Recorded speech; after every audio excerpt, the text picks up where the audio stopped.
लिखिए, मैं बताता हूं तरीके को कैसे हम सावधानी से जोड़ देते हैं। परीक्षा भवन में है और परीक्षा भवन में आपको यह योग्यता स्वयं विकसित करनी पड़ेगी। क्वेश्चन को देख के समझ कर लिखना होगा। आप कहेंगे कैसे लिखेंगे, तो इंडिया का सबसे बड़ा एग्जाम है, इतना सस्ते कैसे होगा? उसके लिए योग्यता तो हासिल करनी पड़ेगी, नहीं तो सारे बच्चे फिर आईएएस ना हो जाएं। इसमें क्यों कम लोग सेलेक्ट होते हैं? जो डेवलप करते हैं वही सेलेक्ट हो पाते हैं। तो इसमें डेवलप करना कोई मुश्किल नहीं है। जिस तरह से मैं तुम लोगों को पढ़ा रहा हूँ हिस्ट्री में, अगर उस तरीके से तुम लोग नहीं डेवलप करोगे तो तुम लोगों का एक लॉस्ट अपॉर्चुनिटी है लाइफ का। ये अपॉर्चुनिटी मिस मत करो, इसको तुम डेवलप करो। राइटिंग को, राइटिंग में मैं जितना सपोर्ट तुम्हें कर रहा हूँ उतना सपोर्ट कोचिंग संस्थान में तो राइटिंग की चर्चा ही कभी कभी होती है, और तुमको मैं डेली बेसिस पर करवा रहा हूँ। तुम धीरे धीरे राइटिंग को सीखो, कैसे सीखी जाती है। अब देखो मैं क्या चालाकी से करूंगा, मेंटली अलर्ट हो तुम लोग। दरबारी षड्यंत्र को जोड़ दूंगा जागीरदारी संकट सतीश चंद्रावाला से, और प्रांतीय विद्रोह को जोड़ दूंगा वही जो क्षेत्र केंद्रित दृष्टिकोण है मुजफ्फर आलम और संजय सुरमा, वो चेतन सिंह वाला, समझ लो। और चालाकी से दोनों को निकाल ले जाऊंगा, तो हमारा आंसर बाकी बच्चों के आंसर से खुद डिस्टिंग्विश कर जाएगा। पर आप चेंज कीजिए और उत्तर लिखना शुरू कीजिए। लिखिए कि मुगल साम्राज्य एक विशालकाय साम्राज्य था, विशालकाय साम्राज्य था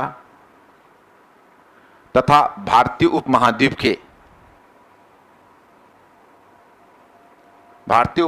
के एक बड़े क्षेत्र में फैला हुआ था, एक बड़े क्षेत्र में फैला हुआ था।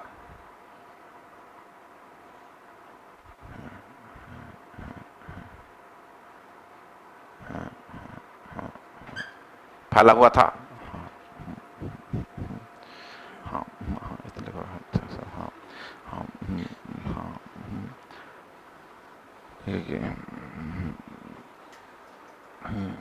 साम्राज्य की, देखिए हाँ। अतः इतने बड़े साम्राज्य के विघटन के लिए, इतने बड़े साम्राज्य के विघटन के लिए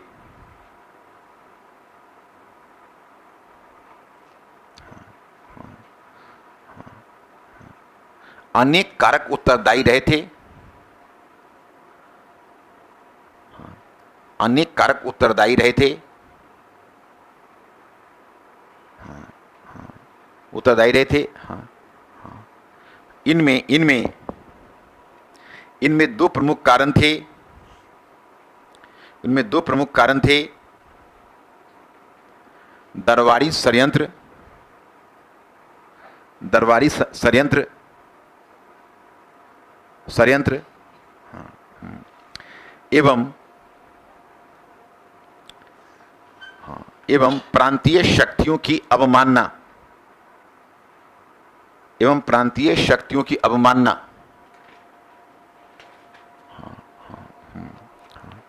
पैराग्राफ चेंज करके लिखिए, दरबारी षड्यंत्र को सतीश चंद्र ने, दरबारी षड्यंत्र को सतीश चंद्र ने, दरबारी सॉरी गड़बड़ हो गया, पहले इस लाइन को काट दो, आगे लिखेंगे। हाँ, पैराग्राफ चेंज करके लिखो। लिखिए हाँ, जैसा कि हमें ज्ञात होता है, जैसा कि हमें ज्ञात होता है कि 18वीं सदी के पूर्वार्ध, 18वीं सदी के पूर्वार्ध में, 18वीं सदी के पूर्वार्ध में मुगल दरबार में स्पष्ट रूप में 3 गुट कायम हो चुके थे, 3 गुट कायम हो चुके थे, 3 गुट कायम हो चुके थे, कायम हो चुके थे। ये गुट थे, ये गुट थे ईरानी पार्टी, तुरानी पार्टी और हिंदुस्तानी पार्टी। ईरानी पार्टी, तुरानी पार्टी और हिंदुस्तानी पार्टी।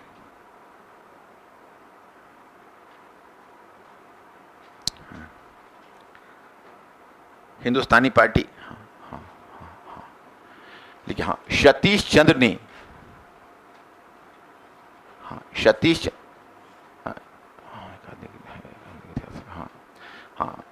सतीश चंद्र ने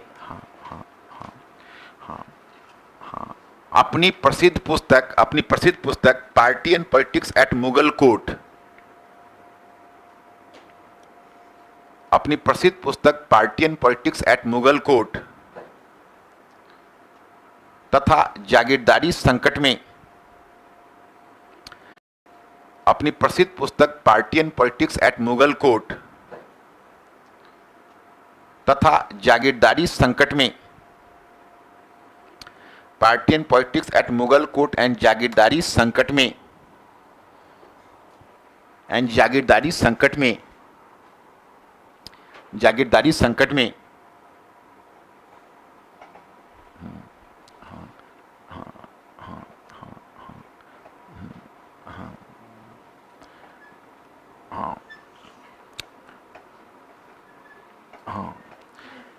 लिखिएगा कि दरबारी षड्यंत्र को जागीरदारी संकट की अवधारणा से जोड़ा है, जागीरदारी संकट की अवधारणा से जोड़ा है, जागीरदारी संकट की अवधारणा से जोड़ा है, जोड़ा है, जोड़ा है, हाँ हाँ, और यह दर्शाने का प्रयास किया, और यह दर्शाने का प्रयास किया है, हाँ हाँ हाँ, दर्शाने का प्रयास किया है कि जोर ए तलब जागीर की बढ़ती हुई संख्या को देखते हुए, जोर ए तलब जागीर की बढ़ती हुई संख्या को देखते हुए, जोर ए तलब जागीर की बढ़ती हुई संख्या को देखते हुए, अभी मेरी नजर यह थी कि जोर ए तलब जागीर पर कौन कौन अपना सिर उठाएगा। मैं प्रतीक्षा में था, लेकिन अब लोग भी बहुत काफी चालू हो गए, जिनको दिक्कत भी हुई वही तिरछी नजर से देख। मैं प्रतीक्षा में था, लेकिन अब जागीर, हाँ, कि जोर ए तलब जागीर की बढ़ती हुई संख्या को देखते हुए, जोर ए तलब जागीर की बढ़ती हुई संख्या को देखते हुए, जोर ए तलब जागीर की बढ़ती हुई संख्या को देखते हुए, अभी मेरी नजर यह थी कि जोर ए तलब जागीर पर कौन कौन अपना सिर उठाएगा। मैं प्रतीक्षा में था, लेकिन अब लोग भी बहुत काफी चालू हो गए, जिनको दिक्कत भी हुई वही तिरछी नजर से देख के काम चला लिया। क्या तो बहुत समझदारी का काम किए, जो भी हो, हम ही समझ रहे हैं कि तुम ही समझ रहे हो। तुमको लगा कि अगर सिर उठाऊंगा जोरे तलब देखने के लिए तो पकड़ा जाऊंगा। से जोरे तलब जागीर कहते थे किसको, कौन कौन बताएगा, कौन कौन जागीर जोरे तलब। मुझे लगा कहीं तुम ही ना पकड़े जाओ। हाँ, नहीं वही तो मुझे लगता था कि तुम्हारी तो समझ बहुत डेवलप्ड है। तो जोरे तलब जागीर में कोई पकड़ा गया कि नहीं, तो हाथ उठाओ। तुम लोग समझ रहे हो ना सभी लोग। इधर क्या पोजीशन है, फर्स्ट रो क्लियर है, नहीं तो फर्स्ट रो वाले को उठा के फिर लास्ट रो में भेज दूंगा। तो जोरे तलब जागीर हुआ। और सैर हासिल जागीर का क्या मतलब है, अब सैर हासिल जागीर लिखवाएंगे। दैट्स गुड, बढ़िया है, इस तरह डेवलप करो तुम लोग। तो अब यहां पर मैं क्या लाइन लिखवाने वाला हूं पता है, कि सैर ए हासिल जागीर के लिए सब प्रयास कर रहा है। जागीर जोरे तलब जागीर हो, तो सैर ए हासिल जागीर के लिए प्रयास कर रहा है। तो पार्टियन उसे गुटबंदी को प्रोत्साहन मिल रहा है और केंद्र की शक्ति कमजोर हो रही। अब तुम देख सकते हो कि जब तुम्हारा इम्यून सिस्टम कमजोर है तो वायरल अटैक की संभावना और भी बढ़ जाएगी। केंद्र की शक्ति कमजोर हो रही है, उस समय ही क्षेत्रीय महत्वाकांक्षा जग रही है। और क्षेत्रीय महत्वाकांक्षा को जगा रहा है क्षेत्रीय स्तर पर बढ़ने वाली समृद्धि, और क्षेत्रीय स्तर पर समृद्धि को बढ़ा रहा है 2 फैक्टर, चांदी का आगमन और नकदी फसलों का प्रचलन। देख रहे हो। और इस कारण तुम देखते हो कि क्षेत्रीय स्तर पर जागीरदार, सूबेदार, क्षेत्रीय जमींदार, इनके बीच आपस में गठबंधन बन रहा है और वो केंद्र को चुनौती दे रहे हैं। मुजफ्फर आलम और चेतन सिंह ने क्रमशः अवध सूबा और पंजाब सूबा का अध्ययन करके, है ना, क्षेत्रीय स्तर पर होने वाले विद्रोह को की ओर संकेत किया है। कितना बढ़िया आंसर हो गया। एग्जाम हॉल में तुम्हारे दिमाग में फ्लैश कर जाता है, ये जब क्वेश्चन देखते तो फ्लैश कर जाता। कि केवल षड्यंत्र पर ही रह के राम कहानी सुनाना शुरू कर दे, तब ईरानी पार्टी ने तुरानी पार्टी को ऐसा पटका मारा और अंत में तीनों लड़ते रहे। फारूक सियर को मार डाला, उसको ये किया, उसको ये किया ना, क्षेत्रीय स्तर पर विद्रोह हो रहे हैं, फिर भी देख रहे हैं कम हो रहे हैं, तो उसमें दे दिया कि उसी वही समय था कि नादिर शाह और अहमद शाह अब्दाली का आक्रमण हो गया और भी चीजें कमजोर हो गई। तो ये सब लिखने से काम नहीं चलेगा। टू द पॉइंट लिखो, कॉन्सेप्ट क्लियर रखो, टू द पॉइंट लिखो, एकदम सिलेक्शन होगा। फिर कोई सिलेक्शन रोक नहीं पाएगा। ओके, तो क्या लाइन कंप्लीट हो गया? क्या लिखा है? हाँ, देखते हुए, हाँ हाँ, अधिक से अधिक जागीरदार, अधिक से अधिक जागीरदार सैर ए हासिल, अधिक से अधिक जागीरदार सैर ए हासिल जागीर।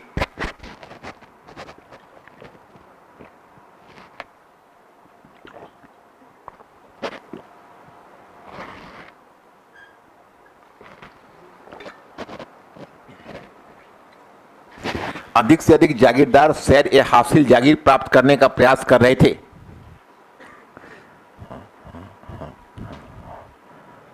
प्रयास कर रहे थे। इस कारण गुटबंदी को प्रोत्साहन मिला था। इस कारण गुटबंदी को प्रोत्साहन मिला था, प्रोत्साहन मिला था और इसके परिणाम स्वरूप केंद्रीय सत्ता कमजोर पड़ गई। इसके परिणाम स्वरूप केंद्रीय सत्ता कमजोर पड़ गई। केंद्रीय सत्ता कमजोर पड़ गई, कमजोर पड़ गई।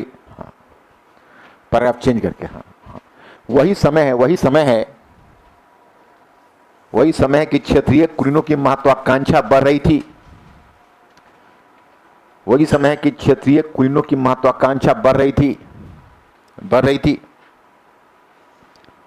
क्षेत्रीय कुलीनों की महत्वाकांक्षा बढ़ रही थी, हाँ बढ़ रही थी। हाँ हाँ हाँ हाँ, क्योंकि क्षेत्रीय स्तर पर, क्योंकि क्षेत्रीय स्तर पर, अच्छा एक मिनट थोड़ा सा, सॉरी फॉर डिस्टर्बेंसेस, इस शब्द को थोड़ा काटो तो फिर शब्द बदल पाऊंगा। क्षेत्रीय स्तर पर है ना, शब्द को काट डालो। आप उसको लिखो कुछ क्षेत्रों में, हाँ इसके, हाँ, और कुछ क्षेत्रों में, और कुछ क्षेत्रों में, हाँ हाँ, क्षेत्रीय स्तर पर, फिर लिखना क्षेत्रीय स्तर पर। एक्चुअली मैं सब यूनिवर्सली बोल दिया था ना, तो थोड़ा सा यूनिवर्सली कोई स्टेटमेंट दे देना थोड़ा गलत हो जाता है, तो हर जगह समृद्धि नहीं आई ना कुछ क्षेत्र, इसलिए उसको हमको बदलना पड़ा। हाँ, कुछ क्षेत्रों पर, हाँ कुछ क्षेत्रों में क्षेत्रीय स्तर पर आर्थिक समृद्धि, हाँ क्षेत्रीय स्तर पर आर्थिक समृद्धि आई,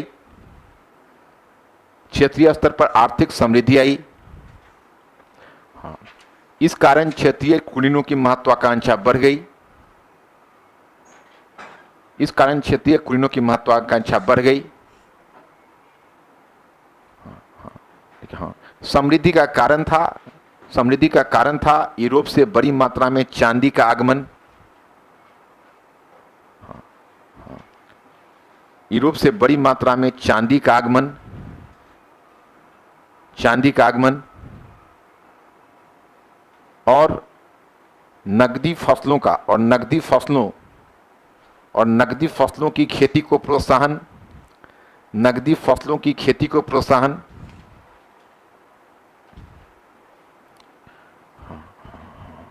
प्रोत्साहन, हाँ देखिए, हाँ मुजफ्फर आलम ने पंजाब सूबा, सॉरी मुजफ्फर आलम ने अवध सूबा, मुजफ्फर आलम ने अवध सूबा के अध्ययन के आधार पर, मुजफ्फर आलम ने अवध सूबा के अध्ययन के आधार इसे दर्शाने का प्रयास किया। अवध सूबा के अध्ययन के आधार पर इसे दर्शाने का प्रयास किया। अवध सूबा के अध्ययन के आधार पर इसे दर्शाने का प्रयास किया। अवध सूबा के अध्ययन के आधार पर इसे दर्शाने का प्रयास किया, दर्शाने का प्रयास किया, दर्शाने का प्रयास किया। अवध सूबा के अध्ययन के आधार पर इसे दर्शाने का प्रयास किया, प्रयास किया है। हाँ हाँ हाँ हाँ, उनके विचार में, उनके विचार में कि नई आर्थिक अवसर को देखते हुए, नई आर्थिक अवसर को देखते हुए सूबेदार सूबेदार सूबेदार सूबेदार हाँ हाँ सूबेदार, हाँ क्षेत्रीय जागीरदार, क्षेत्रीय जागीरदार, मदद ए मांस प्राप्त करता, मदद ए मांस प्राप्त करता, मदद ए मांस प्राप्त करता, सभी आपस में संगठित हो गए, सभी आपस में संगठित हो गए तथा केंद्र की शक्ति को ही चुनौती दे डाली, तथा केंद्र की शक्ति को ही चुनौती दे डाली, चुनौती दे डाली। अब इसके बाद कंक्लूजन दे दो, बस कंक्लूजन में एक लाइन में आप कंक्लूड कर दो इसको, क्या हो जाएगा। तो बच्चों अब देखो 18वीं सदी का जो संकट है ये तुम लोग नोट कर लोगे, लेकिन इसको मैं अभी, क्योंकि मैं जब मॉडर्न पढ़ाऊंगा तो पहला टॉपिक इसी से जुड़ा हुआ होगा, तो मैं इसको डिस्कस कर लेता हूं और मैटर आप लोग यहां से उतार लेना, नीचे लिख देते हैं 18वीं सदी का संकट, नीचे वाला पॉइंट है 18वीं सदी का संकट, संकट सॉरी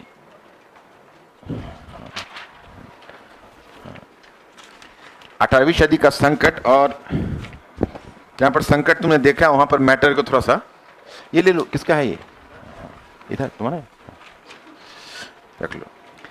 अब इस संकट में तुम लोग इतनी जगह रख लेना, तो अपनी कॉपी पर पहले बचा लो, बचा लिया, ये आधा पेज है, ज्यादा नहीं है।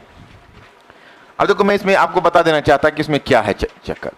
ये देखो, ये हिस्टोग्राफी का प्रॉब्लम है। हिस्टोग्राफी का प्रॉब्लम ये है कि जैसे 18वीं सदी का जो काल है ये तो बेसिकली मॉडर्न का टॉपिक है, लेकिन अब मीडियल में भी दे दिया है तो यहां भी हम डील कर लेंगे कि जैसे इसमें मुख्य डिबेट है ब्रिटिश साम्राज्यवादी लेखक और भारतीय लेखकों के बीच। जो ब्रिटिश साम्राज्यवादी लेखक हैं वो ये सिद्ध करने का प्रयास करते हैं, जैसे सर जादूनाथ सरकार, उन्होंने इसे अंधकार का युग कहा, डार्क एज। और डार्क एज कहने का उनका कारण यह है, दो आधार पर कहा अंधकार का युग। पहला कि मुगल साम्राज्य के पश्चात हिंदुस्तान में राजनीतिक विघटन हुआ, और राजनीतिक विघटन हुआ और भारत जो हिंदुस्तान है वो छोटे छोटे राज्यों में बंट गया। तो जब हिंदुस्तान छोटे छोटे राज्यों में बंट गया तो एक राजनीतिक अराजकता की स्थिति आई। वही समय है कि मराठे ब्रिगेड्स भारत में बहुत ज्यादा एक्टिव हो गए और लूटपाट मचाने लगे, तो ये राजनीतिक अराजकता की स्थिति कायम हो गई। तो उसको उन्होंने राजनीतिक पतन का काल, राजनीतिक अराजकता का काल करार दिया। दूसरा उन्होंने कहा कि यही समय है कि मुगल साम्राज्य मतलब चंद तरह की समस्याओं से गुजर रहा था और और अर्थव्यवस्था में भी पतन आ गया था, अर्थव्यवस्था भी पतनोन्मुख थी, और जो पहले काल की समृद्धि थी वो पहले काल की समृद्धि चली गई थी। तो उन्होंने दो कारणों पर, और फिर उन्होंने कहा कि वही समय है कि जो कि मुगल साम्राज्य का विघटन हुआ तो कला और संस्कृति की भी अवनति होती चली गई हिंदुस्तान। तो मोटे तौर पर उन्होंने इसको काल को पतन का काल करार दिया था। अब जगन्नाथ सरकार तो बहुत ज्यादा कह डालते हैं, तो अंधकार का युग कह डालते हैं, लेकिन और वो तो कुछ ज्यादा कह डालते हैं, लेकिन जो अलीगढ़ स्कॉलर्स हैं, जैसे आप देखोगे मुजफ्फर, जैसे इख्तिदार आलम खान हैं, प्रोफेसर नूरुल हसन हैं, इवन इरफान हबीब हैं, तो ये इन सबों ने, सतीश चंद्र भी थे, इन सबों ने अंधकार का युग तो नहीं खा, लेकिन संकट का काल तो मान ही लिया, जागीरदारी संकट, कृषि संकट जैसी बात देखी।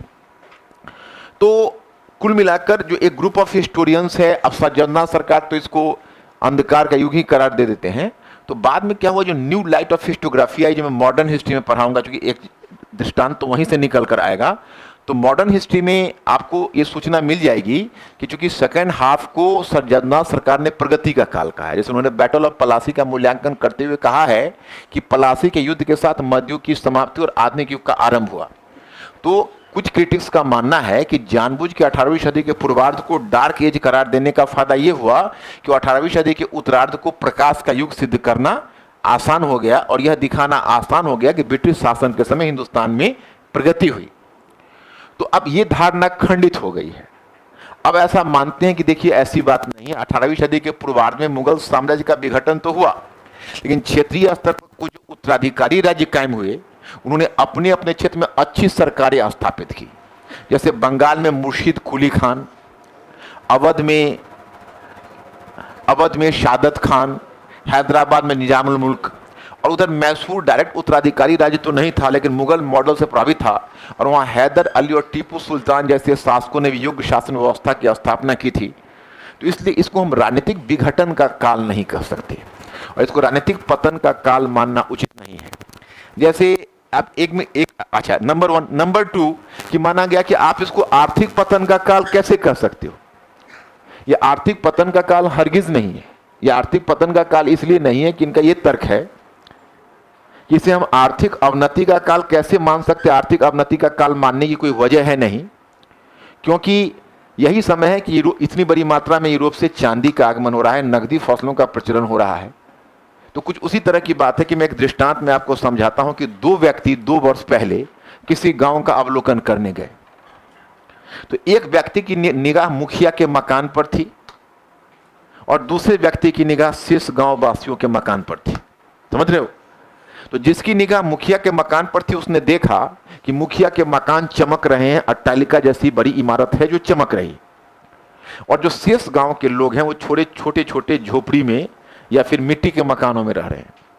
तो जो पहला है वो कहता है कि गांव में समृद्धि है, और दूसरा बोलता है कि गांव सामान्य स्थिति में है, जैसा प्रत्येक गांव होता है।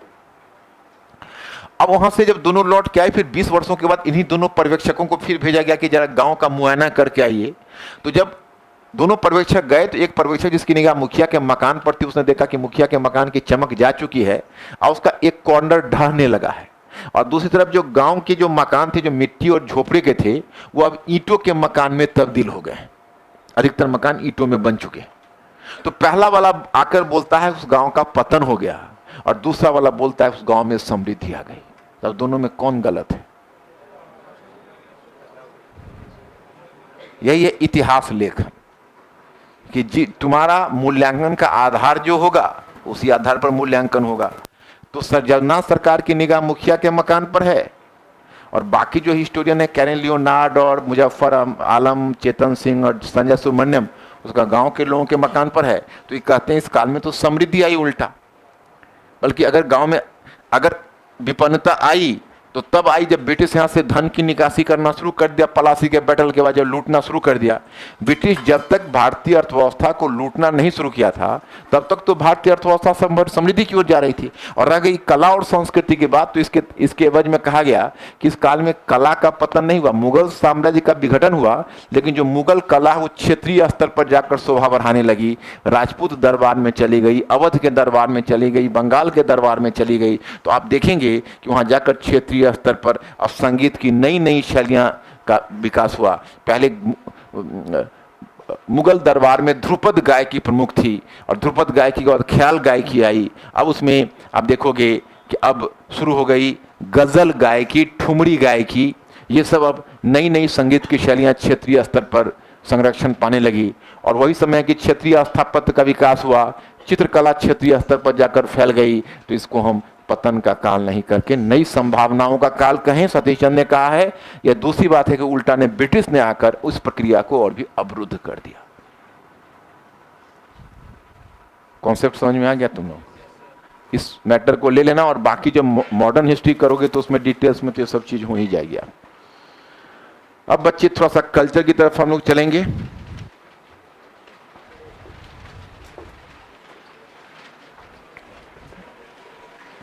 पांच मिनट का ब्रेक ले लेता हूं।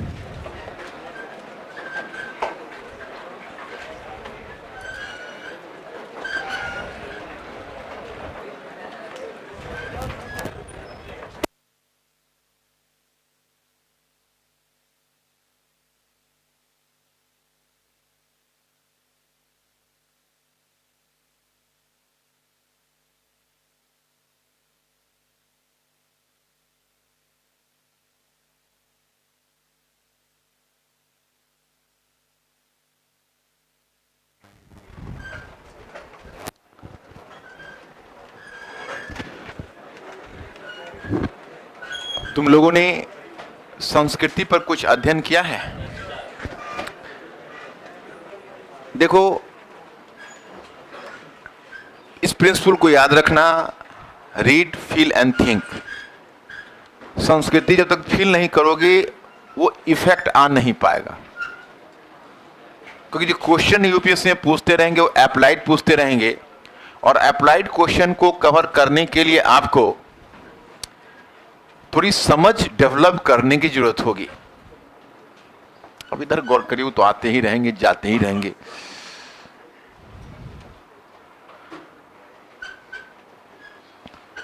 जैसे मैं उदाहरण बताता हूं, वो 2-3 वर्ष 2015 2016 में क्वेश्चन पूछ डाला कि 16वीं सदी को, हिंदुस्तान में 16वीं सदी के काल को आप पुनर्जागरण का काल क्यों मान सकते हैं या क्यों मानते हैं? तो ऐसी स्थिति में आपको पूरी संस्कृति से लिखना पड़ेगा। तो पहले सोचना पड़ेगा कि 16वीं सदी में कौन था, तो आपको पता चलेगा अकबर महान था। तो अकबर महान के काल में ऐसा क्या जिसको हम पुनर्जागरण का काल मानते हो? तुम एग्जामिनेशन हॉल में जाओगे, जब क्वेश्चन मिलेगा तुम कहोगे नहीं इस एंगल से तो इस बार नहीं देखा, खैर दूसरी बार आता हूं ये पढ़ के, तो दूसरी बार पुनर्जागरण पढ़ के जाओगे तो कोई तीसरा क्वेश्चन पूछ डालेंगे। तो हमारे पास इतना अवकाश नहीं है ट्रायल एंड एरर का। हमारे पास बस इतना ही है कि तुम अपने आप में एक क्रिएटिव माइंड रखो, क्रिटिकल थिंकिंग डेवलप करो, और परीक्षा भवन में जाकर वहां सोचकर उस क्वेश्चन के अनुसार उत्तर लिखो। वह योग्यता अगर तुम्हें हासिल हो जाएगी तो यूपीएससी, स्टेट सर्विसेज सब में एक साथ सिलेक्शन हो जाएगा, और वो योग्यता हासिल नहीं होगी तो आई एम सॉरी, सिलेक्शन नहीं होगा। क्योंकि हर साल तुम जाओगे तो तुमको कुछ इनोवेटिव क्वेश्चन मिलेंगे। अब इसी बार तुमने देखा कि हमने उसको जागीरदारी संकट और कृषि संकट से जोड़ा, तो एग्जाम हॉल में वो बात फ्लैश करना चाहिए। हो सकता है तुमको फ्लैश ना करे और तुम राम कहानी लिख के चले आओ तो मार्किंग जनरल हो जाएगी, उसमें क्या कर सकते हैं। क्वेश्चन का वहां उत्तर डायरेक्ट नहीं होता, इसलिए आप यहां पर जब तुम मुगल संस्कृति, फिर दिमाग में एक इमेज बनाओ,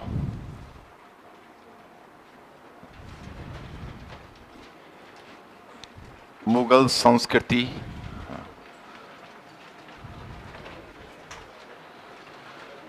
हाँ,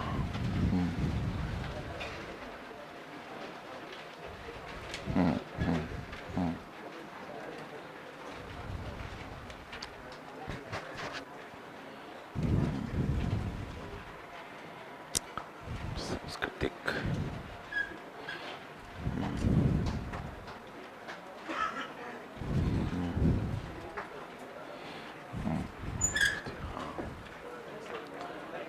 हिंदुस्तान, हाँ,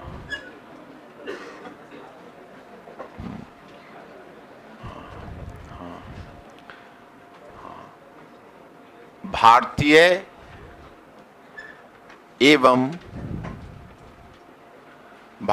एवं इस्लामी संस्कृति के बीच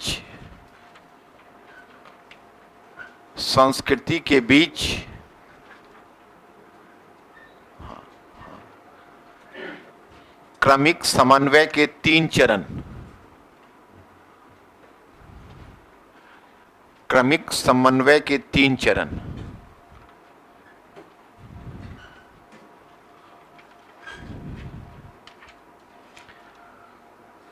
क्रमिक समन्वय के 3 चरण,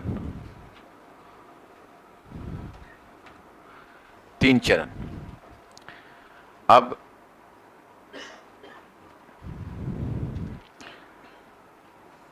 प्रथम चरण,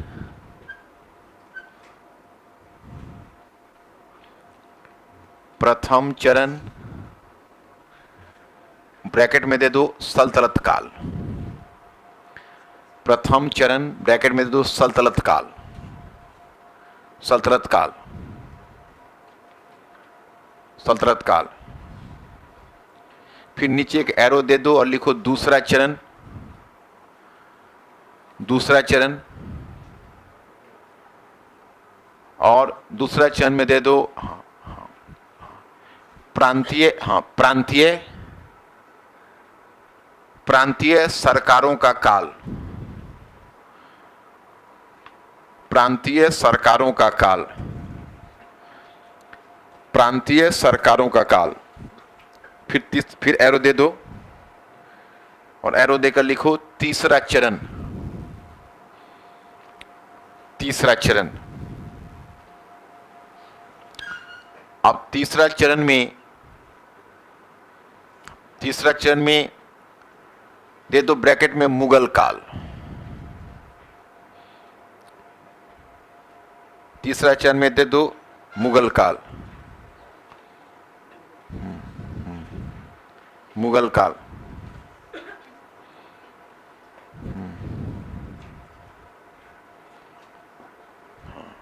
अब एक बात बताओ, ये जो 3 चरण मैंने बताए, तीनों का अर्थ समझ गए तुम लोग? जैसे पहला हमने बताया सल्तनत काल। सल्तनत काल में मैंने तुम्हें बताया था कि एक्चुअली भारत में हिंदुइज्म का भी एक लंबा इतिहास रहा था, और उस लंबे इतिहास में तुम देखते हो जो हिंदुइज्म है उसका इतिहास यह रहा था कि हिंदुस्तान में जितने प्रकार के विरोधी मतांतर और दृष्टिकोण हुए उसे हिंदुइज्म ने अपने आप में हजम कर लिया था। और इस्लाम का भी एक लंबा इतिहास रहा था कि इस्लाम जहां भी गया वहां उसने वहां के क्षेत्रीय धर्म को मिटाकर अपने आप को स्थापित कर लिया। लेकिन जो भारत की भूमि पर ना तो हिंदू धर्म इस्लाम को निगल सका, न इस्लाम हिंदू धर्म को। और आरंभ में जब भारत में इस्लाम का आगमन हुआ था तो इस्लाम यहां आक्रमणकारी सेना के रूप में आया था, और फिर उसका एक विध्वंसक चेहरा लोगों के समक्ष था। लेकिन जब साथ साथ रहते हुए दोनों ने आपस में साथ साथ रहते हुए एक दूसरे के मॉडल को प्रभावित किया, और फिर हिंदुस्तान में समन्वित संस्कृति का विकास हुआ, जिसकी चर्चा मैं पीछे कर चुका हूं, आप लोगों को याद होगा, याद है? अब हमने जो दूसरे चरण की आपको बात की है, वो अगला चरण सल्तनत काल का आता है क्षेत्रीय सरकारों का। क्योंकि आप जानते हो कि तैमूर के आक्रमण के बाद लगभग 1401-2 में बहुत सारे क्षेत्रीय राज्य स्वतंत्र हो गए थे। विजयनगर, बहमनी तो पहले ही स्वतंत्र हो चुके थे दक्षिण में। उसके अलावा आप उत्तर में देखते हो तो गुजरात का राज्य है, मालवा का राज्य है, बंगाल का राज्य है। तो ये सब राज्य, जौनपुर है, तो ये सब 1401-2 के करीब में स्वतंत्र हुए। मैंने बंगाल पहले हो गया था 1338 में ही, बाकी सब 1401-2 के करीब स्वतंत्र हुए। तो जब क्षेत्रीय जो क्षेत्रीय मुस्लिम शासक थे उन्होंने केंद्र से बगावत की थी और क्षेत्रीय स्तर पर उनको समर्थन चाहिए था, तो उन्होंने हिंदू कुलीन वर्ग को अपने अमीर वर्ग में शामिल किया, हिंदू कुलीनों को। और फिर इन्होंने जो क्षेत्रीय भाषा थी उसको संरक्षण दिया। उन्होंने जो क्षेत्रीय कला का विकास किया, उस क्षेत्रीय कला में इस्लामी शैली के साथ साथ क्षेत्रीय शैली को मिलाया। तो समन्वय का दूसरा चरण क्षेत्रीय या प्रांतीय सरकारों के अधीन विकसित हुआ। अब तीसरा चरण मुगलों के अधीन विकसित होना है, जो जाहिर है कि सबसे सर्वोच्च चरण होगा हिंदुस्तान में। आरोग्य नीति इसमें इतना तो क्लियर हो गया। अब इसी पर तुम्हें वो क्वेश्चन बना दे सकते हैं कि 13वीं सदी और 17वीं सदी के बीच भारत में समन्वित संस्कृति के स्वरूप पर टिप्पणी कीजिए। तो आपको 13वीं से 17वीं सदी तक 200 शब्दों में समन्वित संस्कृति पर टिप्पणी करना होगा। हो जाएगा? आवाज में दम नहीं आ रही। इस क्वेश्चन को ब्रैकेट में लेकिन ब्लॉक में डाल लो क्वेश्चन को, फिर आगे बढ़ेंगे। चाहे मुगल काल में, चाहे किसी अन्य जगह पर डाल सकते हो क्वेश्चन को, क्योंकि यहां से भी डायग्राम बनवाऊंगा तो फिर हमारा सब चौपट हो जाएगा। फिर हाँ, लिखिए कि 13वीं सदी और 17वीं सदी के बीच। अच्छा, अगर तो जैसे चौथाई छोड़ लेते हो बढ़िया है, चौथाई के अंदर लिख लो। 13वीं सदी से 17वीं सदी के बीच भारत में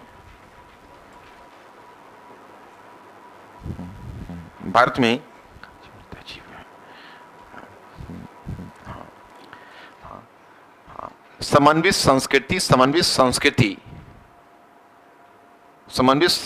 के स्वरूप,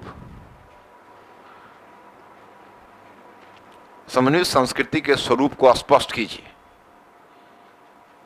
समन्वित संस्कृति के स्वरूप को स्पष्ट कीजिए। अब जहां पर तुमने तृतीय चरण मुगल काल लिखा,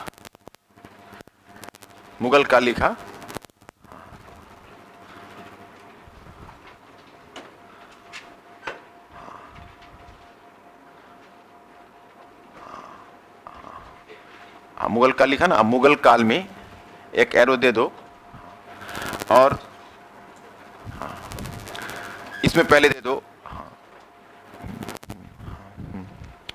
हाँ, हाँ, कि समन्वित संस्कृति, समन्वित संस्कृति को, समन्वित संस्कृति को, संस्कृति को, समन्वित संस्कृति को, हाँ, प्रेरित करने वाले कारक, प्रेरित करने वाले कारक, वाले कारक, कारक। अब यहां पर एरो दे दो, पहला एरो दे दो, और पहला एरो भी देकर लिखो, हाँ, कि अकबर के द्वारा मुगल राजत्व के भारतीयकरण का प्रयास, अकबर के द्वारा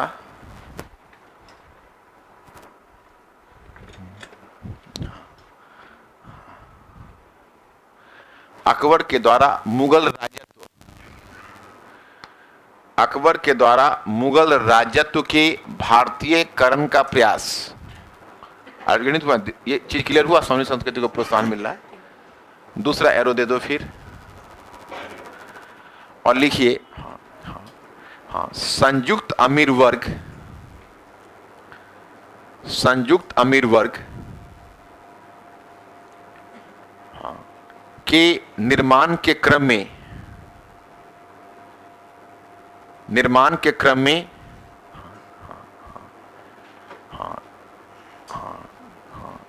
के क्रम में, सुलह कुल की नीति को प्रोत्साहन, सुलह कुल की नीति को प्रोत्साहन, सुलह एक कुल, हाँ, सुलह एक कुल की नीति को प्रोत्साहन।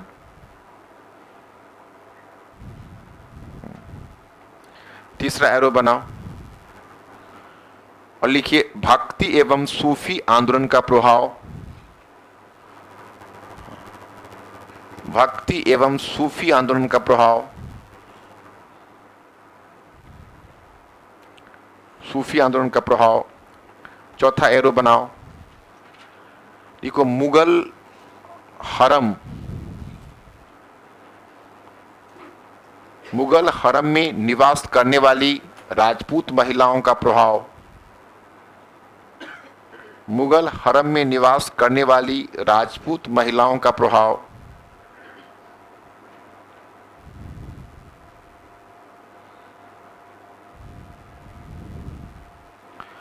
प्रभाव,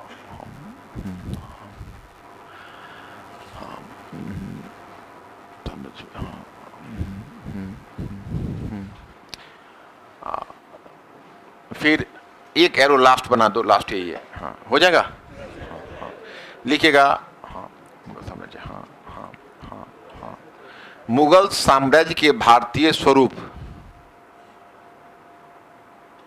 मुगल साम्राज्य के भारतीय स्वरूप, मुगल साम्राज्य के भारतीय स्वरूप पर बल देने के क्रम में,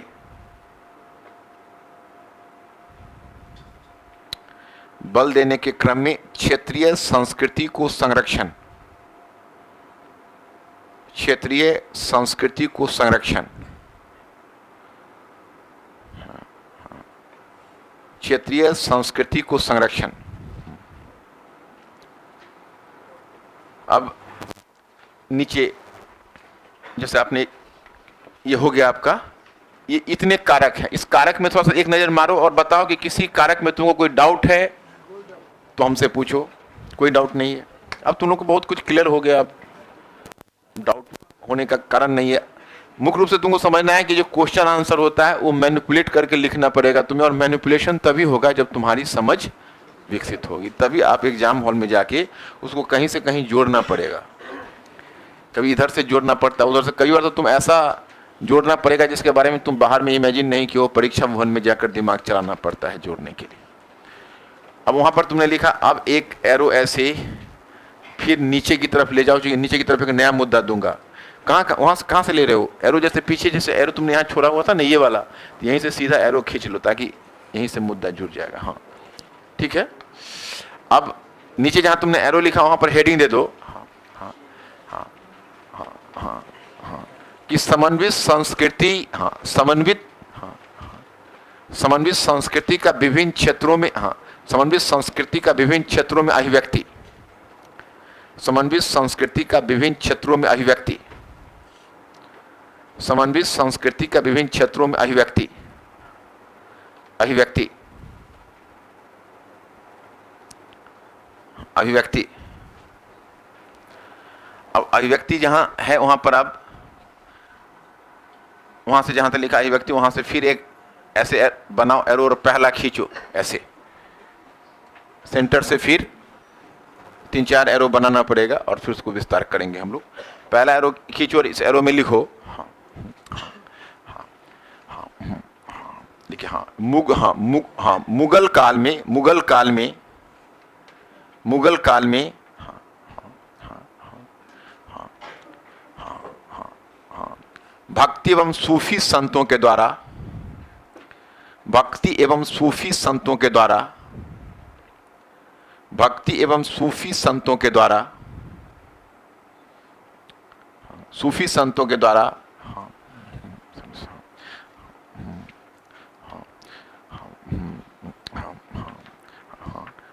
के द्वारा हाँ समन्वित संस्कृति के क्षेत्र में हाँ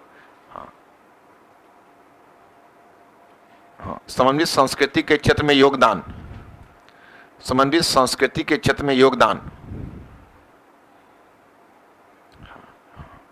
आप दूसरा एरो बनाओ और दूसरे एरो में बनाकर लिखो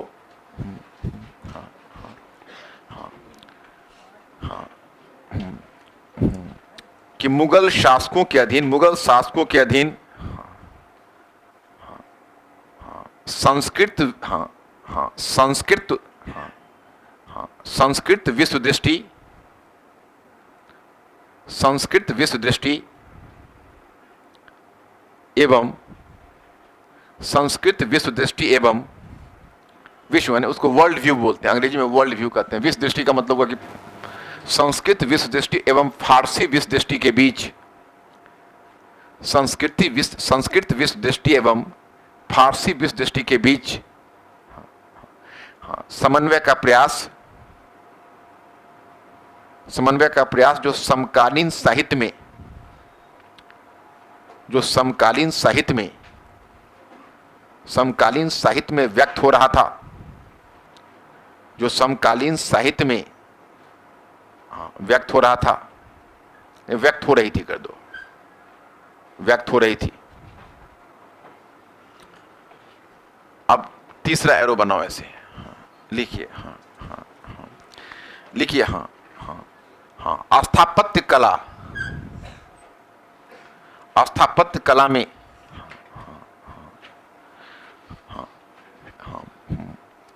मेहराबी तथा शाहतीरी शैली के बीच, मेहराबी तथा शाहतीरी शैली के बीच बेहतर समन्वय,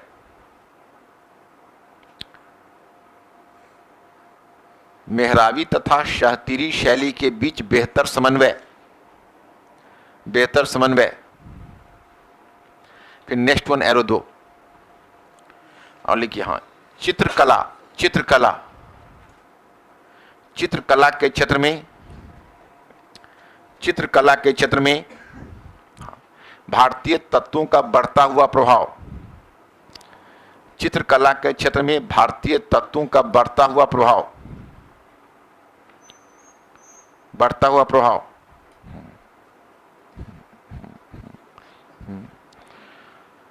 अब हाँ चित्रकला हुआ, एक एरो बनाओ फिर हाँ लिखिए हाँ हाँ संगीत कला, हाँ हाँ हाँ हाँ हाँ संगीत कला हाँ हाँ हाँ तथा नृत्य कला में, तथा नृत्य कला में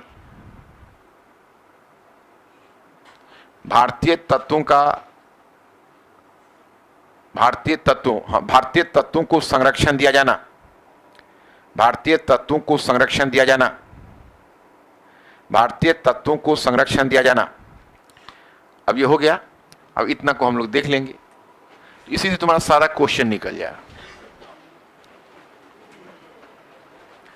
जैसे आपका चित्रकला पर क्वेश्चन बन सकता है, स्थापत्य कला पर तो बनता ही बनता है, चित्रकला पर बन सकता है, साहित्य पर बनता है। अभी तक कभी पूछा नहीं है, लेकिन जैसे अभी तक आपने भक्ति सूफी पर देखा है, तो आपसे मान लो पूछेगी 13वीं और 15वीं सदी के बीच भक्ति और सूफी आंदोलन या भक्ति और सूफी आंदोलन पर प्रकाश डालिए, तो 13वीं और 15वीं सदी के बीच जैसे सॉरी आपसे पूछा जाए कि 15वीं और 16वीं सदी में भक्ति और सूफी आंदोलन पर प्रकाश डालिए, तो इसका मतलब है कि आपको सल्तनत काल पर ही मेनली लिखना पड़ेगा। लेकिन अगर आपसे पूछ दिया जाए कि 16वीं 17वीं सदी में सूफी आंदोलन पर प्रकाश डालिए, अगर आपको पूछते हैं कि भाई मुगलों के अधीन भक्ति और सूफी आंदोलन के योगदान को दर्शाइए, तो आप अगर वहां पर कबीर नानक लिखोगे तो काम नहीं चलेगा, क्योंकि कबीर नानक पढ़ जाते हैं सल्तनत काल में। हमें डर वही है कि अगर तुमको ईस्वी सन पर ध्यान नहीं रहा तो वहां पर तो यूपीएससी किसी भी क्वेश्चन में किसी में फंसा देगा आपको। इसलिए आपकी दृष्टि वहां पर समग्र रहनी चाहिए ताकि आप किसी भी क्वेश्चन में फंसो नहीं। तो पहला थोड़ा सा उठाओ, तो अब नीचे ऊपर जो 1 2 3 4 5 है ना, उसकी नंबरिंग कर दो ताकि मुझे सुविधा हो जाएगी, फिर रिपीट नहीं करना पड़ेगा। जैसे नीचे जो डायग्राम बना इन्हीं 5 को लेकर चलना है, क्योंकि प्रेरित करने वाले कारक जो ऊपर 5 मैंने बनाया है वो तो आपका तथ्य हो गया जिसको कहीं यूज कर लेना, आप उसको हमको डिटेलिंग नहीं करनी है, वो तो डिटेलिंग ऑलरेडी पीछे से आपका है। डिटेलिंग हमको इसी 5 का करना है, तो हमारा कल्चर में इन्हीं 5 को कवर करना है। इसी में आपका संस्कृत साहित्य, देसी साहित्य, बाकी साहित्य सभी हो जाए। तो आपका जो पहला है उस पहले वाले को आप पहला वहां पर बना दो, वहां पर एक प्रश्न ही बना देता हूं पॉइंट फर्स्ट का, कि मुगलों के अधीन सूफी, मुगलों के अधीन भक्ति एवं सूफी आंदोलन, मुगलों के अधीन भक्ति एवं सूफी आंदोलन, मुगलों के अधीन भक्ति एवं सूफी आंदोलन के योगदान को दर्शाइए, योगदान को दर्शाइए, दर्शाइए। अब देखो, अब थोड़ा सा मैं एक इंट्रोडक्शन लिखवा देता हूं जिसको कहीं भी तुम यूज कर सकते हो, डाल देना और लिखना क्या, हाँ कि 17वीं सदी तक आकर 17वीं सदी तक आकर हिंदुस्तान में 17वीं सदी तक आकर हिंदुस्तान में स्वयं इस्लाम का स्वरूप बहुत हद तक बदल चुका था, स्वयं इस्लाम का स्वरूप बहुत हद तक बदल चुका था,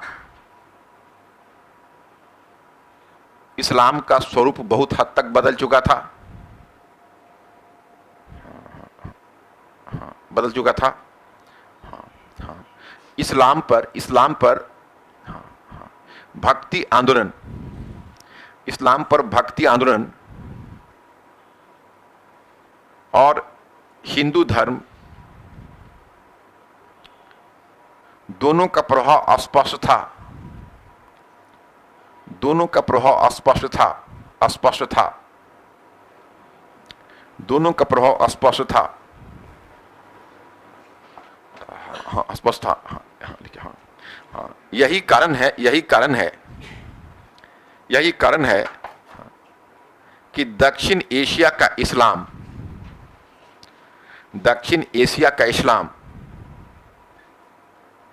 पश्चिम एशिया एवं अरब क्षेत्र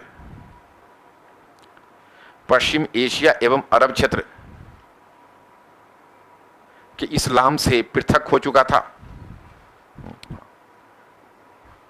पृथक हो चुका था। एक ब्रैकेट डालोगे, थोड़ा ब्रैकेट डालने का मतलब समझते हो ना। अब एग्जाम हॉल में ब्रैकेट डाल के मत लिख देना, ये मैंने ब्रैकेट इसलिए डाला है कि क्वेश्चन के आंसर में आपको नहीं लिखना है लेकिन ध्यान रखना है।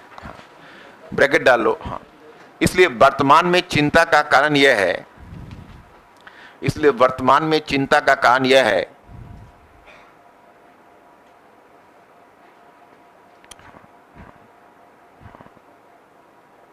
कारण यह है,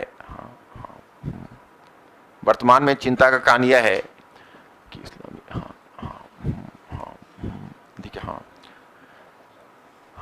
देखिए, कि उग्र इस्लामी विचारधारा के बढ़ते हुए प्रभाव में, उग्र इस्लामी विचारधारा के बढ़ते हुए प्रभाव में,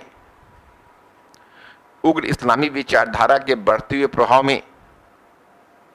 में दक्षिण एशिया का इस्लाम, पश्चिम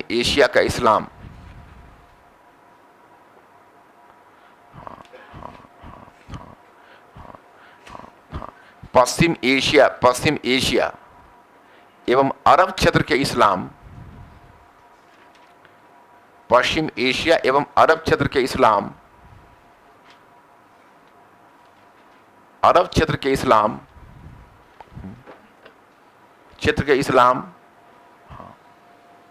के प्रभाव में आता जा रहा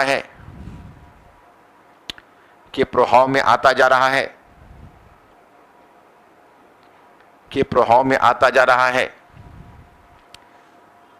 ब्रैकेट बंद करो। एक बात बताओ, ये पॉइंट तुम लोगों को क्लियर हुआ जो लास्ट वाला मैंने कहा?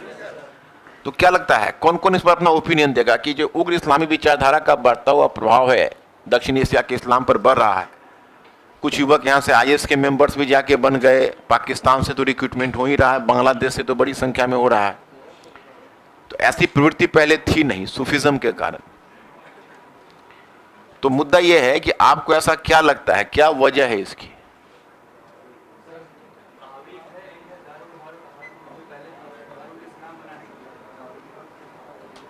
हम कारण नहीं पूछ रहे हैं, हम आपसे ये पूछ रहे हैं कि आपको क्या लगता है कि इसका क्या निराकरण है? इसका निराकरण ये है कि अब हिंदुस्तान को भी हिंदू राष्ट्र घोषित कर दिया जाए, जो कल आपने न्यूज़पेपर में देखा होगा क्या? तो क्या वह निराकरण है इसका? आपको पता है कि नेशनल मूवमेंट के टाइम में बीडी सावरकर और एमएस गोलवलकर ने जिन्ना के काम को बड़ा आसान कर दिया था, समझते हो कि नहीं? वह लोगों वो जाते हैं और मदरसा और मकतब में जाके टेप जो कन्वर्सेशन होता है उग्र हिंदूवादी नेता का सुनाते हैं बच्चों को। युवा मस्तिष्क है कि तुम ही बताओगे तुम हिंदुस्तान में जी सकोगे इन महानुभावों के नेतृत्व में? तो तुरंत उसका दिमाग टर्न होता है वायलेंस की तरफ कि नहीं, हमको स्वाभिमान से जीना है। तो अब हम ये आपको बताते हैं कि क्या यह निराकरण है? इसका निराकरण क्या है? सूफिज्म इसका निराकरण है। ये जो हैदराबाद का जो रीजन था वह कभी मतलब एक महान सूफी संत गेसु दराज बंदा नवाज जो चिश्ती संत थे उसका क्षेत्र हुआ करता था। और जब आगे चलकर यहीं पर इंडियन मुजाहिदीन फल फूल रहा है, तो अब इंडियन मुजाहिदीन जैसे जो उग्र इस्लामी ऑर्गेनाइजेशन है उसको काउंटर करने के लिए आपको कोई ना कोई, हम ये नहीं कहते हैं लॉ एंड ऑर्डर तो अपना काम कर रहा है, उसको करने दीजिए, लेकिन लॉ एंड ऑर्डर इसका केवल समाधान नहीं कर सकता, उसको भी ध्यान में रखना है। आप अपनी इंटेलिजेंस एजेंसी को, पुलिस और जो इस तरह के पैरामिलिट्री फोर्सेस है उसको एक्टिव रखिए, वो तो जरूरी है। इन्फेक्शन लग चुका है तो उसका ट्रीटमेंट तो जरूरी है, लेकिन उसके बाद आपको यह भी ध्यान करना पड़ेगा कि फ्रेश रिक्रूटमेंट ना हो। जो हो चुका है उसको तो फिनिश करना पड़ेगा, लेकिन फ्रेश रिक्रूटमेंट ना हो, उसके लिए आपको फिर क्रिएटिव पॉलिसी अपनानी पड़ेगी। ओके, हाँ। जैनिज्म आज के युग में चल सकता है? एक बात बताओ, तुम जो उस समय प्रश्न जो उठाए थे वो कहां से तुम्हारे दिमाग में सोच के निकाले थे या कहीं पढ़े थे? हाँ, ठीक है। अब तुम जो जैनिज्म का निराकरण कर रहे हो तो जैनिज्म इतना रिलीवेंट है, जैनिज्म का प्रभाव तो हिंदुस्तान में है ही नहीं, एक कोना में गुजराती लोगों में है और राजस्थानी लोगों में कुछ हद तक है, तो गुजरात राजस्थान तक ही रह गया, थोड़ा कर्नाटक में है, उसका भी नेचर बदल ही गया। तो ना, आप जो जैनिज्म जो अहिंसा की बात करता है वो अहिंसा रिलीवेंट नहीं है आज की तारीख। आपको इस्लाम का निराकरण इस्लाम के अंतर्गत ढूंढना पड़ेगा, इस्लाम के बाहर जाके नहीं ढूंढिए उसको। अब आप यहां से पैराग्राफ चेंज करिए और लिखिए, हाँ लिखिए कि लिखिए मुगल काल में मुगल काल में कई ऐसे सूफी सिलसिला और सूफी संत थे, कई ऐसे सूफी सिलसिला एवं सूफी संत थे जो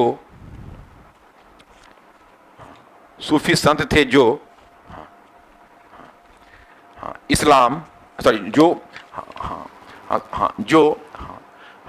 भारतीय नाथपंथी एवं योग की परंपरा से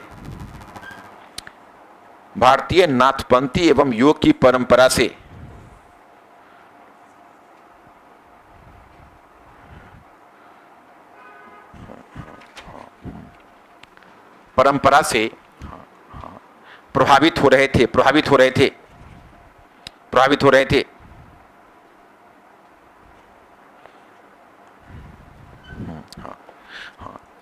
निम्नलिखित उदाहरणों से इसे स्पष्ट किया जा सकता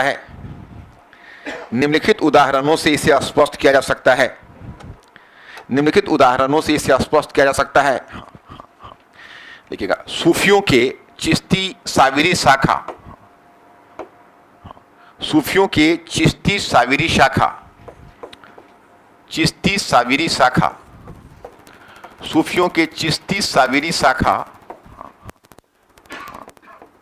वो साविरी भी चिश्तियों की एक शाखा है। चिश्ती साविरी शाखा का शेख अब्दुल कुद्दूस गंगोही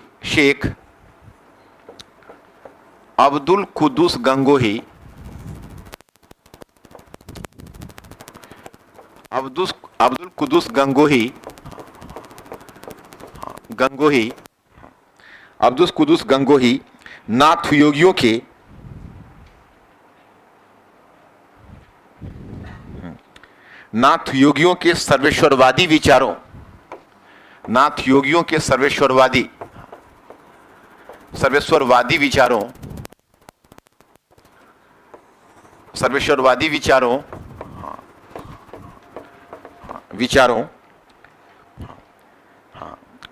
विचारों को मानते थे।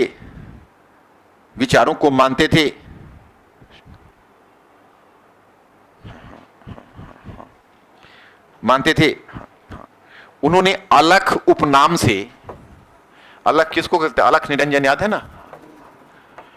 उन्होंने अलख उपनाम से कई कविताएं लिखी। अलख उपनाम से कई कविताएं लिखी।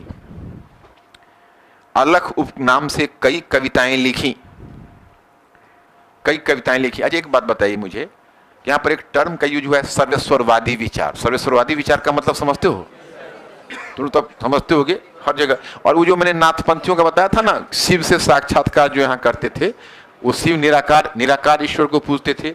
सूफी भी निराकार ईश्वर को ही पूजते थे, और धीरे धीरे उन पर नाथपंथियों का योगा का प्रभाव पड़ता गया सूफियों के ऊपर। तो ये भारत का बढ़ता हुआ प्रभाव था, है ना। अब यहीं पर आगे बढ़िए।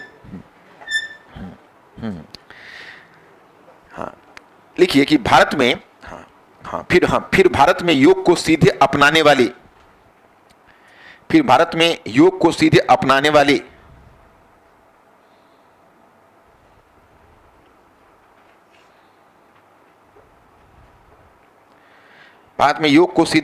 वाली एकमात्र महत्वपूर्ण सूफी शाखा थी शत्तारी सिलसिला। एकमात्र सूफी शाखा थी शत्तारी सिलसिला।